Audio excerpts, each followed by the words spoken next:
La vie écrit parfois les histoires les plus incroyables, et ce sont souvent celles qui se déroulent juste devant notre porte qui nous touchent le plus.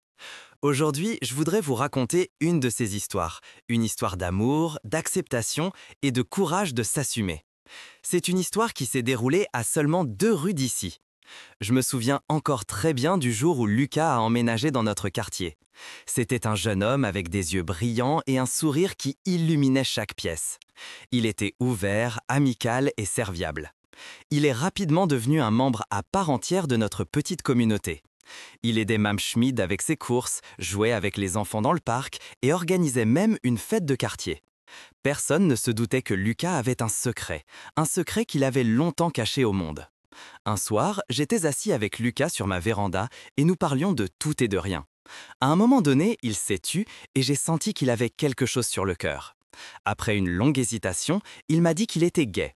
Il m'a parlé de sa peur du rejet, des préjugés auxquels il avait été confronté toute sa vie et de la difficulté de s'assumer dans un monde souvent si intolérant. J'étais honnêtement surpris, mais mes sentiments étaient surtout empreints de compassion. Je pouvais imaginer à quel point il avait dû être difficile pour lui de vivre si longtemps avec ce secret. Je lui ai assuré qu'il n'avait pas à se cacher de moi et que je l'acceptais tel qu'il était. Le coming out de Lucas a été un tournant dans sa vie. Il se sentait libéré et soulagé. Il pouvait enfin être lui-même, sans craindre d'être jugé. Mais c'était aussi le début d'un nouveau défi. Tout le monde dans notre quartier n'a pas réagi positivement à sa révélation.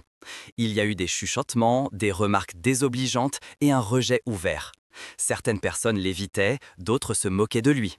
Lucas a été particulièrement touché lorsqu'il a perdu son emploi.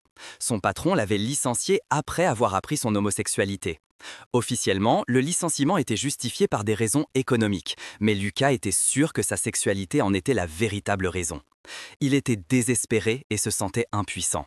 Moi et quelques autres voisins avons décidé de soutenir Lucas. Nous avons organisé une pétition pour protester contre son licenciement et nous l'avons aidé dans sa recherche d'emploi. Nous lui avons montré qu'il n'était pas seul et qu'il y avait des gens qui l'aimaient et l'acceptaient. Le soutien que Lucas a reçu lui a donné un nouveau courage. Il a décidé de ne pas se laisser abattre et de se battre pour ses droits. Il s'est engagé dans une organisation LGBT locale et s'est battu pour l'égalité et l'acceptation. Il a donné des conférences dans des écoles et des universités et a raconté son histoire. Il est devenu une voix pour ceux qui n'en avaient pas. Un jour, Lucas a rencontré un homme nommé David. David était également gay et avait vécu des expériences similaires à celles de Lucas. Les deux sont tombés amoureux et sont devenus un couple. Leur amour était fort et inébranlable. Ils se soutenaient mutuellement et se donnaient de la force. Lucas et David ont décidé de se marier. Ils ont planifié un grand mariage avec tous leurs amis et leur famille. Ce devait être une célébration de l'amour et de l'acceptation. Mais tout le monde n'était pas enthousiasmé par leur projet de mariage. Certaines personnes de notre quartier ont protesté contre le mariage. Ils estimaient qu'un mariage homosexuel était contraire à leurs convictions religieuses. Lucas et David étaient déçus, mais ils ne se sont pas découragés. Ils ont décidé de célébrer leur mariage malgré tout. Ils dirent que leur amour était plus fort que tous les préjugés et qu'ils ne se laisseraient pas abattre par la haine et l'intolérance. Leur mariage a été un magnifique événement. L'église était pleine de gens qui aimaient et soutenaient Lucas et David. La cérémonie était émouvante et touchante. Beaucoup de larmes de joie en coulaient. Après la cérémonie, tout le monde a fait la fête ensemble. On a dansé, ri et célébré. C'était un jour que personne n'oubliera. Lucas et David ont prouvé que l'amour ne connaît pas de frontières. Ils ont montré qu'il est important de s'assumer et de se battre pour ses droits. Ils nous ont appris que l'acceptation et la tolérance sont la clé d'un monde meilleur. Leur histoire est un exemple de l'importance d'aller vers les autres et de se soutenir mutuellement. C'est une histoire qui nous rappelle que nous sommes tous égaux et que nous avons tous le droit d'être aimés et acceptés. Et c'est une histoire qui s'est déroulée à seulement 2 rues d'ici. Une histoire qui montre que l'amour peut parfois surmonter les obstacles les plus incroyables et que le bonheur est souvent plus proche qu'on ne le pense.